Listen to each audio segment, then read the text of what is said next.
Hi guys, so ngayon, samahan nyo nga ako. Mababadminton nga kasi kami.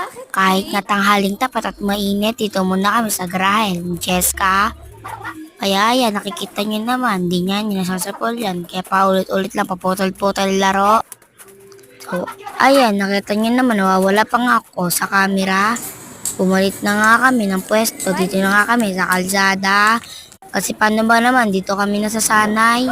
Napansin nyo ba yung bola namin na kulay green? Ako rin naman naninibago. Yan, nagpapahinga nga ako dyan. Sobrang pagod. Naglalaro nga yung dalawa dyan. May pumalit muna kasi sa akin. Kahit sa akin yung raketa. So, ayan na nga. Gabi na nga. Di ko na rin yung nabidyohan. Maghapon kasi kami nagbadminton. Doon nga yan, sa bahay na yan. Kila Uno. Andito nga kami. Nag-aabang kala team... Kala Bus na nga, daling Ate Arian. So, ayun, nagpapahinga na nga. Umakit nga ako dahil nilutan ako ni Mami. So, ayan na nga, magda-diary na nga ako dyan. May pa-alcohol pa nalalaman.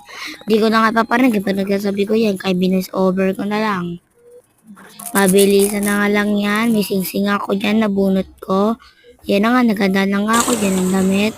Inabol ko pa nga dyan si Mami.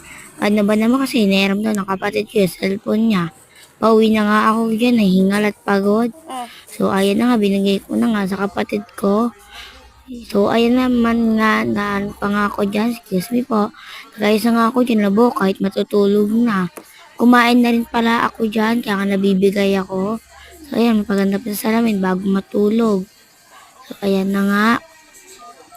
Tatapos na nga niyaan. Tutulog na rin talaga ako. Nagpulbo ba ang ate mo?